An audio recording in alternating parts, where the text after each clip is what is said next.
Hello everyone and welcome to the next episode of Art Side of Life, where I chat with inspiring artists 5 days a week. My name is Eva and my guest today is Fieldey TV, and we chat about how she became a surf and street artist and what's important to do before you start working with a client. I actually went to my local surf shop and they advised me to call this guy who is called Josh from Ocean Line Surfboards, and he was so kind. He talked me through everything, told me the type of sandpaper to use, the process for cleaning the boards, and how to clear coat it. So without that, I think I would have been pretty lost. Fieldey is a surf, skate and street artist originally from New Zealand, living and working in Perth, Western Australia, and now on a year-long road trip in South America. She studied graphic design in Sydney and in 2007 learned to surf and decided to custom paint her first surfboard, launching her career as one of the best surf artists in the industry.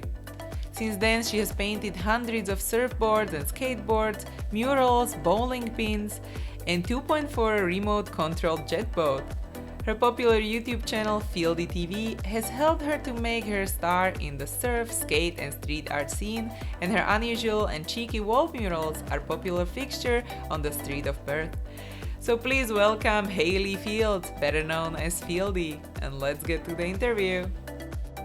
So hello and welcome everyone to the Art Side of Life, and please welcome my guest today, is amazing Fieldey. Hi! Hi everybody! Hello. And let's start with your background. And I would like to know if you always knew that you wanted to be an artist. Yeah, definitely. I've been drawing ever since I can remember, ever since I could probably hold a pencil. And when I was at school, art was always my favorite lesson, and I was always drawing. And so when I look back at some old report cards from when I was like 6 or 7, the teachers wrote in them, oh yeah, Hayley, my real name, is going to be an artist. Oh, cool. And so what was maybe the first discussion what you had with your parents when you told them you want to take this professionally? Well, I actually, when I was a teenager, I actually wanted to be either a veterinary nurse or a professional horse painter because I really loved, I still do, but I was a big horse nerd. And my parents had kind of always thought that I would go into that kind of thing. So they weren't really worried or surprised, or it was kind of a natural progression. So how did you choose the school to go to when you were like studying? Well, actually, I didn't actually study fine art because when I was about 16, I kind of had a careers teacher who advised me pretty much that he didn't use these words, but the gist was that I was going to die poor and alone if I tried to become an artist. So being 16, I thought money's good. So I actually studied graphic design instead. And I was a graphic designer for 10 years. Yeah. And so what fascinated you on the art, what you create now, and what was the transition from the graphic design to creation, what you do now? Well, it was a bit of a long and windy road. I was, as I said, I was a graphic designer for 10 years, and I was also a corporate graphic designer, which is just awful. And I'd made a little kind of forays into art, but I couldn't find something that was a good fit for me. I didn't really know what I wanted to do. So I kind of just gave up on my dreams of becoming an artist. And then it was actually, I took up surfing. That's how I got into art. So I bought my first surfboard and decided to paint it and looked it up on YouTube, how to paint a surfboard. And that was my very first surfboard, and it started from there. Oh, that's so cool. And so, but then how did you find out like what paints to use, or was it also on that YouTube video? Because like if I would decide to paint the surfboard now, I don't know what paints to use, like what type kind of sticks to the board. Yeah, there was a bit of information out there, but it didn't include anything, like everything. So I actually went to my local surf shop and they advised me to call this guy who is called Josh from Ocean Line Surfboards. And he was so kind. He talked me through everything, told me the type of sandpaper to use, the process for cleaning the boards, and how to clear coat it. So without that, I think I would have been pretty lost. Oh wow! So he also told you maybe what paints to use as well, like or like brand, or how do you choose that? No, I went to my local graffiti art store and I actually chose a cheap spray paint, which in hindsight was a bad idea. Um, and I used three different types of paints, which was a bit of a no-no. And then the clear coat we put on top, because I took it into the surf shaper to get it clear coated, was something different altogether. So that's four different types of paint. And when we clear coated it, the whole thing cracked, Oh no! and I freaked out. So that was the jumping off point to investigations and to trying to find the right paints and the right clear coats to get the right effect and not have any problems. Because obviously, if you're going to surf it, you need it to be fairly heavy duty. Yeah, yeah. And I never tried surfing, and for me to understand, maybe is it like when you also have these paints on, isn't it more like slippery, or do you do something with the kind of the finish of it that it's kind of like holds and I don't know how that works.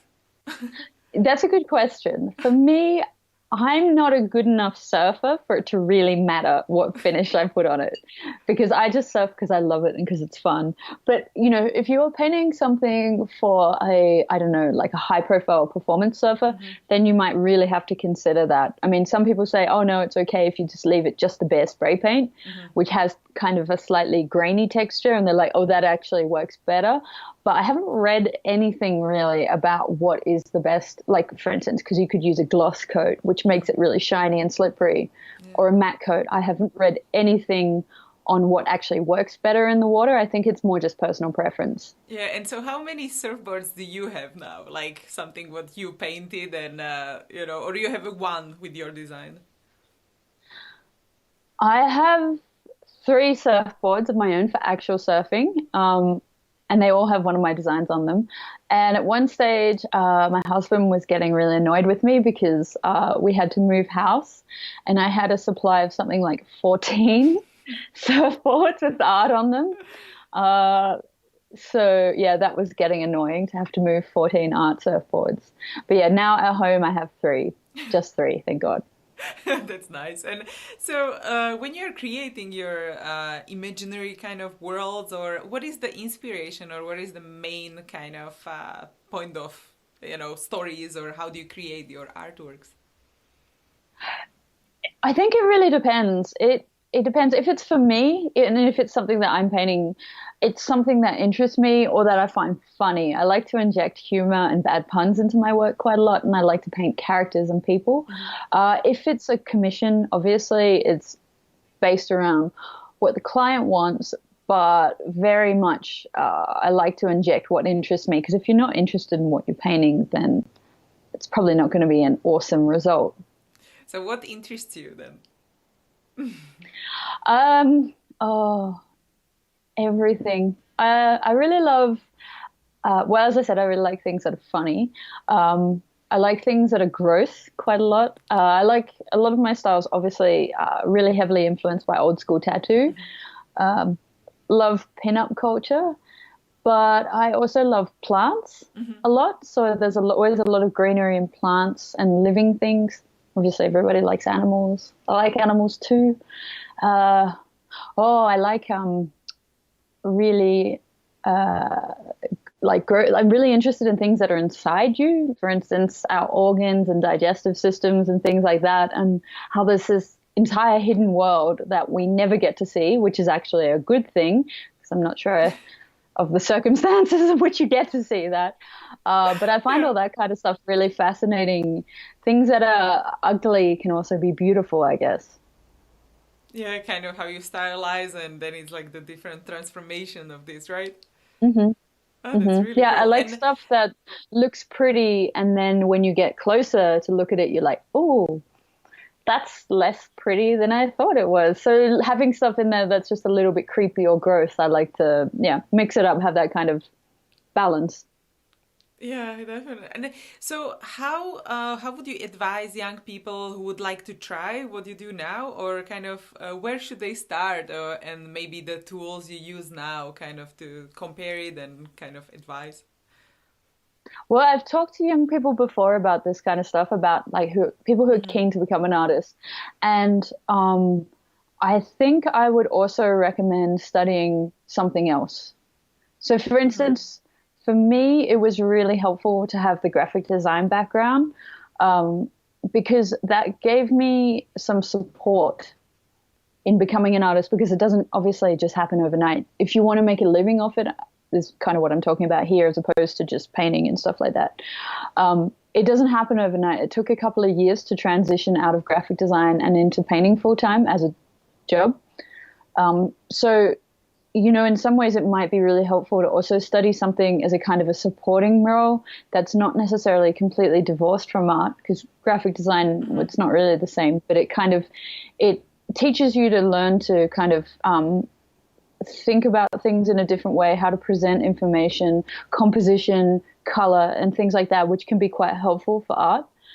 And Hmm. that's I think the hardest part about becoming an artist is really, if you want to make a living off it, is that making a living piece of the puzzle is really difficult. Um, that would be my main point, I think. And so, how did you find your new projects to work on when you were doing the transition, or how to find the like paid projects or the kind of the income what you needed? Yep, good question. I spent 6 months after I painted my first surfboard. I spent 6 months just painting surfboards. I was still working as a designer then, and I would just painted, I think, 12 boards to kind of develop my style and to figure out what I wanted to say, because I also needed a body of work to show people what I do, if they wanted to commission something off me. So I just painted, yeah, a dozen boards, and then slowly progressed and started to kind of figure out what I wanted to say, how I wanted my work to look. Um, and then after probably 6 to 8 months, I got my first commission off a friend for some skate decks. And because actually, it's another thing about being a designer, it was actually very helpful, because I was a designer. I knew how to market myself already, and I designed my own website, and made sure I had business cards and logo and stuff like that, and put that out there. And I think that really helped fast track things, because after that skate deck, a guy on the other side of Australia saw me online and asked me to paint a bowling pin for him, and it kind of just started slowly from there. It wasn't really enough to live off for a couple of years. It was just kind of supplementing your income and kind of starting to make a name for yourself for a few years. Hmm. Yeah, and so how did you decide to kind of position your branding? Like, what was your thinking when you were like doing the strategic positioning on the market? Um, I think I would say it's different now, because in some ways, what you want your business to be and what it turns out to be, or what you kind of have to tweak it when you find out more about what people were willing to buy. But to start with, I really just went all out, and I wanted it to be something fun and something that I would enjoy doing. So my positioning was custom surfboard art, but very cheeky and unusual and irreverent, but also very heavily focused on old school tattoo. So at the time, no one was really doing that. So I kind of put two things together, which is I studied like old school surfboard spray jobs and stuff like that, and integrated that with old school tattoo, and which I'd never really seen before, and started doing that. But when I sent them off to, I started approaching magazines and stuff like that, a lot of people were just like, this is really weird. Like, they're cool, but they're kind of strange, and I just don't think it's for us. So, And so so yeah, what? it was. Yeah, Sorry, and go ahead. what is the approach? What you do when you do murals? Is it the same? Murals tend to be largely driven by what the client wants. You really don't normally get to paint whatever you want, because unlike a surfboard, which I can just go buy from the shops and paint whatever I want on it, um, the wall, it belongs to someone, and normally they've got some ideas of what they want on it. So originally when I started painting murals, I was super psyched to have this massive canvas to paint really crazy stuff. But I found out pretty early on that that wasn't going to wash because it's in public, everyone can see it, and the wall belongs to someone else. And generally you're being paid to paint a wall. So a wall has to be a lot more subdued. If you're going to put anything in there that's kind of pushing boundaries or crazy or saying something, it generally has to be a little bit under the radar.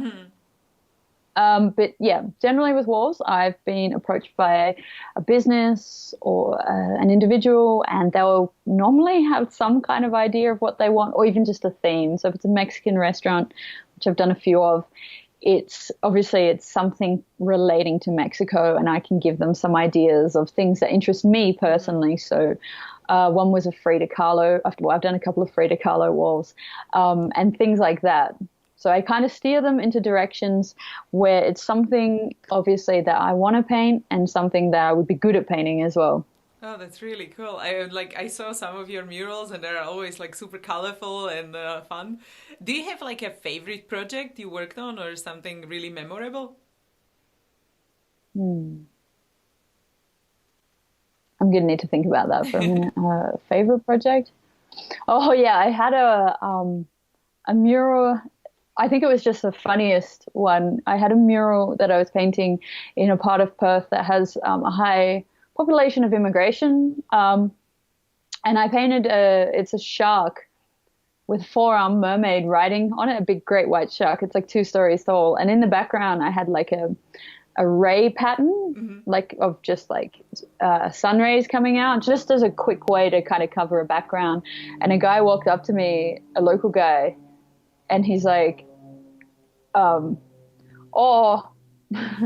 he's like, oh, nice mural, but I don't like the background, don't like the rising sun in the background. This place used to be a really nice area before all these immigrants moved in. There's all these Japanese restaurants everywhere, and like started carrying on, really racist guy. And we were just kind of like, okay. So after he left, I got my really long ladder out and climbed up to the top. And the shark is kind of like jumping with its mouth open. So I painted 3 bits of sushi falling into the shark's mouth, because the mural had nothing to do with Japanese people or anything to do with that. But it actually made the mural. It was perfect. Yeah, it's such a good inspiration then, yeah, when you want to just have some background story and then you're like, oh, okay, actually I can use some of it. Yeah, it actually made the mural better. So it's really cool. And what about like some projects you are working on now or something upcoming you want to share in the future? At the moment I'm traveling, so I'm actually in Colombia at the moment, and it's been amazing. Me and my husband, we've taken a year off, and we've been traveling all through South America, because I just felt at this stage I had a really, probably still have, my business is going really well, but it was a lot of commissions. So I started to lose touch of what I wanted to paint and what direction I wanted to go in. So basically we've been on the road for 5 months now, and we've just been like checking out art galleries in Latin America. So much amazing street art and colors, and just absorbing all those influences. Had a few projects in Colombia and in Chile doing murals, and it's been great because these have all been free murals, so I get a lot more say in what I want to paint. So it's just about kind of getting back into doing art for the love of it again, and to grow as an artist instead of being kind of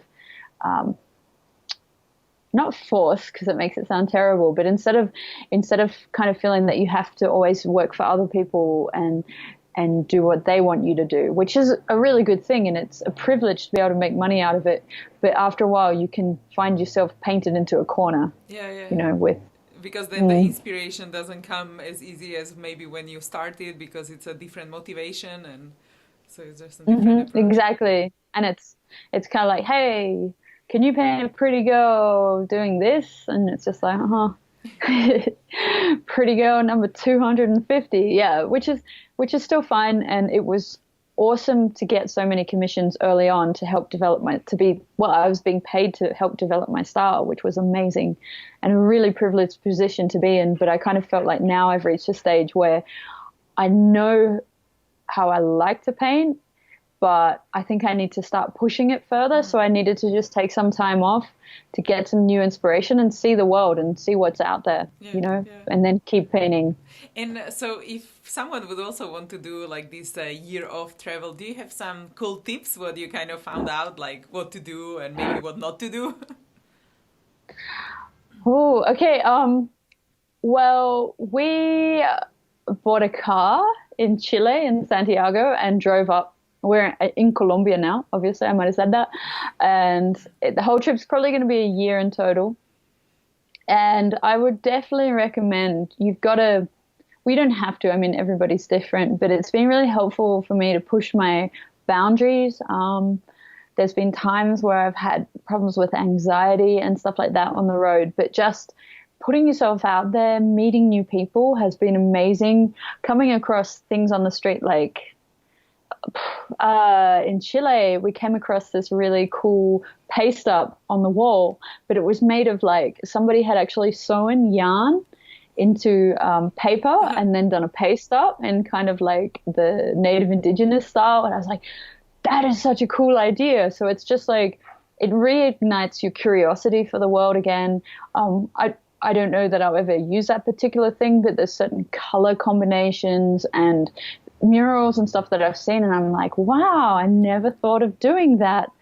And so it's like, oh, I might try X, Y, and Z, or but yeah, it's really amazing. I really recommend going exploring in the world if you can, or if you want to, if that's what interests you, because it really does just kind of, it opens your eyes to possibilities that are out there, I think. Yeah, definitely. And how do you do networking, maybe like also before the trip? And if you can share with people, like how do you create new contacts, or like if you go to events, or how do you find places to stay when you travel? So what is your approach to meeting people?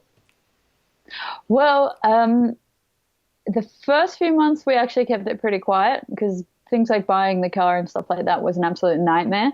And we just needed to sort of just find our feet for this whole travel shenanigan. But since then, it's been always on social media because I have a really awesome social media following, people that I love all over the world who've been really, really just awesome people. That we've caught up with some people in Chile. We stayed with a new friend that we met via social media. He invited us to stay with him in Bogota for a week and a half. So generally social media, and then in country, it's just talking to people, when you just say, you're like, oh, what do you do? Oh yeah, I'm an artist. I'm a street artist. Then people be like, oh, hey, I know a Chilean street artist, or my friend is a Peruvian artist, and stuff like that. It's just like things start to just fall into place, and it's really awesome. And you meet people you wouldn't have known to look up maybe, or it's just, yeah, it's really cool because it's really sort of organic and it's an adventure in its own right. Yeah. And how did you design your day before you started to travel? Because now you have like unexpected days all the time. There is no day. Yeah. So before, I would basically normally be painting 5 or 6 days a week. Mm-hmm. And it would depend on whether it was a studio day or a location day. So I'm painting a mural. If it's a mural day, basically you got to just beat the traffic to get there. So you got to get up early because I'm a morning person. I prefer to work in the morning, and I work, if I'm really busy, I might get up at 6 and start working immediately, just have a cup of coffee and then have breakfast around 9 or 10, but then only work until 4 if I can help it. If it's a mural day, again, getting up early and making sure the car's packed and getting to location either before or after peak hour. And also depending on if it's summer in Perth, the city that we live in, it's really, really, really hot. It's like 30, it could be 35, 36 or 40 degrees during the day. Wow. So yeah, you really want to get there in the morning and get some paint laid down. and then knock off in the early afternoon if possible. Yeah. But yeah, that's pretty much it. And when you worked on the boards or other artworks, you also created some artworks for merchandise, right? If I'm not like mistaken. Um, for my own Yeah, merchandise, yeah. I don't tend to have like I have a Redbubble online store, but really that's because I had a whole bunch of artwork on my computer that wasn't doing anything, and I thought, well, why not set it up? So it's not something I promote heavily because I know some people make all their money off places like Etsy and Redbubble and those kind of stores. For me, it's not the main focus of my art practice. So it's more just a way to have another online presence and to make a little bit of money. Or if someone really wants a particular graphic as anything, a phone cover or a pillow or a print, then I can just send them there and it's really easy. Yeah, yeah. And do you have like favorite tools what you work with? Do you like a digital tool or maybe what you paint with, like favorite brand now? What? Yes. I have, and I've actually brought them with me on my brushes. I think because I'm a painter, brushes are probably the most important thing. So, my favorite absolute splurge brush for doing really crisp outlines is the Winsor & Newton Series 7 sable brushes with natural hair. They are amazing. There really is nothing quite like them, but they're really expensive. So yeah, I don't buy them often, and then I look after them when I have them. And then I have some really cool fake mongoose kind of, I don't know what the type of brush is, kind of an oval shaped brush. And they're really nice for acrylic painting as well. And then I have my preferred brand of paint, which is, I forgot, golden acrylics from the US are my favorite. But I'm not super fussy because I also have a whole bunch of other brands that have been given to me as sponsorship, so I mix them and use them as well. Yeah, yeah. So you use different brands as well, and then you have one favorite which you kind of like work from time to time. Yeah, my go-to paint, which is like it's really expensive though, so it's if I really need a particular effect or I want to feel very comfortable, I'll use these ones. But I'm pretty adaptable because, I mean, with Murals, there's a spray paint, and surfboards, there's a certain spray paint, Molotov spray paint, that is my favorite. But where I am at the moment, you can't really get that. So you have to be adaptable. Also, the house paint, you've just got to get what's available. So some of it's really, really crappy quality. So yeah, it's good to try to be adaptable. And when you were learning and kind of just thinking about like what paints to use or the techniques, do you have like books you like for like people to read or check out? I didn't really use books. I just kind of fell into it, but over time started actually watching YouTube to get some different ideas on how to do things. Some of the techniques I use are just things that made sense to me at the time. So perhaps they're a little bit more kind of done in a roundabout way because I just kind of thought, oh yeah, this works, like everyone. But yeah, no books in general, really. Not for painting. I love books. I read all the time. But really, for painting, it didn't occur to me to actually buy a book. I just kind of looked online and practiced and sort of found my own way. And then for like fiction books or like life advice books or something, what you would give as a present? Some book what you love? Oh, I read so much. I really like, modern literature. So that's the kind of books that I personally read. But if I was to give a creative person a book, and actually, or you guys, definitely recommend Elizabeth Gilbert's Big Magic. Actually, just about creativity in general. She's obviously a writer, so a lot of it's about writing, but a friend lent it to me and it was actually super helpful. It put a lot of things in perspective. For instance, probably a lot of you guys are familiar with the feeling of what I call the fear. So basically, maybe you're at the start of a project, and I get this all the time. I've been painting all day and I look at it and go, oh, it's terrible. I'm terrible. I'm a hopeless artist. It's never going to work. And you just feel really bad about what you've painted. And then maybe that might last a day. And then the next morning I'll get up early and start painting again. And then it works out absolutely fine. But she kind of, I normally hate that. And I'm like, oh, I feel so bad when I feel like that. But she addresses that in her book, this kind of idea of creative fear. And she says it's just a normal part of the creative process, which I was like, wow, I've never thought of it as being normal. But, normally for me, it's a signifier that I'm really invested in what I'm painting. Because if I don't care, then I don't really get the fear. But if I really care about it and I'm emotionally invested in it, then I tend to get the fear. And so it's kind of a sign that I actually care and I'm doing a good job. Oh, that's interesting. Mm. And so when you talk about these like ups and downs, can you describe maybe like the most difficult moment of your art career, or like the worst, and maybe what you learned from it, or what is the key takeaway? The worst? I don't think there's ever been an actual worst. I've been very lucky.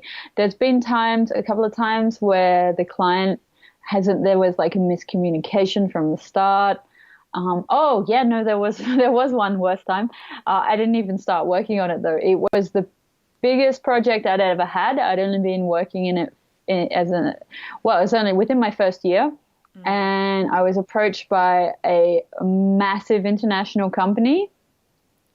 And I'm not going to say who they are. And they're a gym company. They have gyms all over the world. They're very big. And the head of marketing got hold of me and said, hey, we want to do like some promotional surfboards for some event we're doing. Could you do 12 and send them to America? And they had a pretty unlimited budget. So I was like, it's really happening now. This is real. And I got so carried away. I came up with all these concepts, and we got the budget approved first, and I was like, wow. Obviously it wasn't with much time to spare, and I was just like overwhelmed, like, wow. And I sent them the concepts, and they were kind of like, oh yeah, these are cool, but this isn't really quite what we're looking for. And I was like, hey, kind of like, what now? And I'm like, oh, okay. Because my first mistake is, before even agreeing to anything, I hadn't asked them what they wanted. I kind of assumed if they'd seen my website, they knew what I did. But really what they did is they just Googled painted surfboards, and my website had come up really high on the list. So they just kind of assumed I would paint anything on a surfboard. And they gave me all this kind of like information, which was incorporating corporate branding and like using stuff that I'm really not into, which was kind of appropriating native cultures. And I was just kind of like, because I mean, like, I'm with an anthropologist, so it's really like, oh, paint a Native American with like feathers in her hair, and like we want one who's like an Indian guy. Like, it was just like, oh my God, it was racial stereotypes. And I was just like, no. So I had to go back to it. I thought about it for a day, and because I mean, obviously the money and the prestige was dangling over my head, and I just went, you know what, this doesn't align with my principles. Like, yeah, I probably could do it for them, but then what am I setting myself up for, basically? So I had just emailed her and I said, look, I think you've got the wrong artist. This isn't really my thing.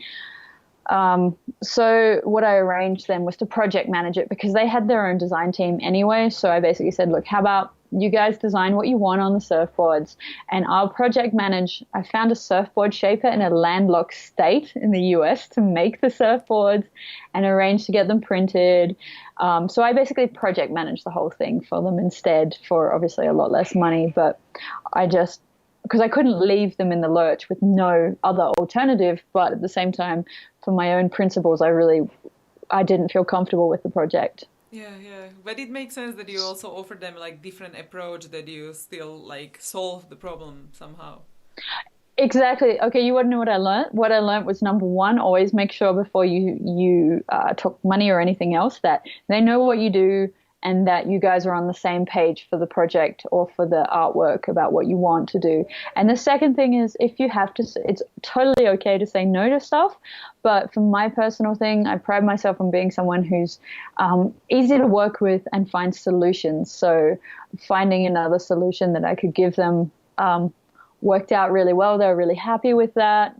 They got exactly what they wanted because they designed it in-house, obviously. And, I got paid for my part as well. So, it worked out well in the end. Yeah, definitely. And is there something you wish you knew before you started the whole art career? Something you would say to young self? Oh, young Fieldy. Oh, so many things. Oh yeah, the biggest would be don't be afraid of rejection, because at the start it was my art was very personal and I was really like, ooh, what will people think and stuff like that, and I didn't have a lot of confidence in it, and I was so afraid of rejection that I didn't put myself out there. So my kind of thing is like, if you don't ask, you don't get. So put yourself out there, talk to people, ask for things that you want, or not that you want, but like for instance, a big thing when I was probably in my second year was being sponsored by a graffiti art brand, and I got that just by adding a little bit of their product placement into a video and sending it to them and just saying, hey guys, what do you think, do you like this? And it turns out that they were thinking about trying to get into the surf art market anyway. So they loved it. And they're like, hey, do you want to do more of these? And so I would never have gotten that if I hadn't have had the gumption to just ask first, I mean, what I realize now is the worst they're going to say is no. Yeah, yeah. That's it. And they say no and you don't take it personally and you move on with your life. You go to plan B or plan C or talk to other people who might be a better fit for you. Yeah, because then you kind of find the value, what you would bring to them, and then they can see like, okay, this is actually helping us. So basically, if you're going to sit around and wait for opportunity to fall in your lap, I mean, in the early years, that's just not going to happen. You have to get really good at putting yourself out there, finding opportunities and asking, hey, can I be involved in this? Hey, I love your paints and I work with them all the time. Can I do a tutorial using them, or la, la, la, whatever it is you want, I mean, obviously be prepared to hear no quite a lot, but if you send out enough requests, you'll get something back in return. Oh, that's perfect. That's also for people who want to do like YouTube videos about something, and yeah, that's really nice. Oh, well, that's just life advice, really. I think actually it's not just to do with art. Yeah, yeah, yeah. But definitely also like for young YouTubers, for creative people, or basically whatever brand they like, and try this. Yeah. Ah, that's really cool. And is there some tool or medium you bought which kind of simplifies your life? Maybe like a software or something you use daily?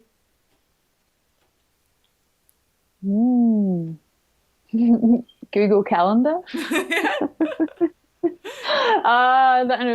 that it sounds silly. I know that's such a basic program, but I didn't used to be very organized. And if you've got a lot of projects on the go, murals and things like that need to be scheduled for particular times, Google Calendar and its to-do list, that you can tick off things. Oh, that really helped me get my life in order and make sure I get all my jobs done. That was really helpful. But I mean, it sounds silly because it's just obviously it's a free thing, but I found it really helpful. Yeah, definitely. It is. I mean, I like it as well. I use it all the time. Yeah. So one of my last questions, what I want to ask is about the future. And if you would imagine yourself in 5 to 10 years and you have the dream scenario, what are you doing and what your life looks like? Wow, I haven't thought enough in advance. I think I would like to have maybe what do you call it? Like to be able to have like this really cool property on the coast of maybe Mexico where I run workshops during the year and I also do my own painting and I have exhibitions in beautiful locations that I can go visit. I think it would involve a lot of travel and meeting new people and also having more time to do my own work as well, I think would be really important. Yeah, that's perfect. And and the last question is about like far, far future, and what would you like to be remembered for in 100 years? Wow. I haven't even thought that. Well, obviously, I haven't thought that far ahead. Who knows?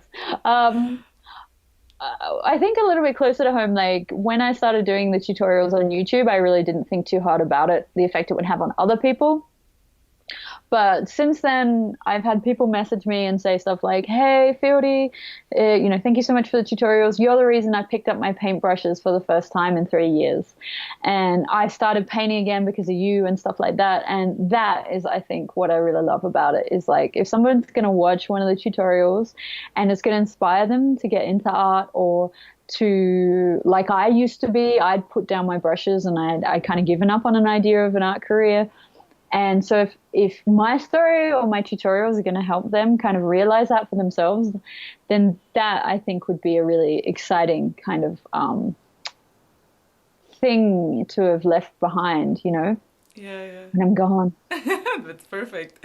And this was so much fun, and thank you so much for being here and inspire young people. And if you have like last piece of advice or guidance before we say goodbye, you can share the wisdom. Oh, I think I gave away my best one already. Was if you don't ask, you don't get, and don't be afraid to hear no. It's basically also, if you really want to make it as an artist, you're going to need to have a good support team around you, because at the start, it is really, really hard. Unless you get really lucky. I mean, at the start, once a week, I would be like, "Oh no, I'm never gonna make it.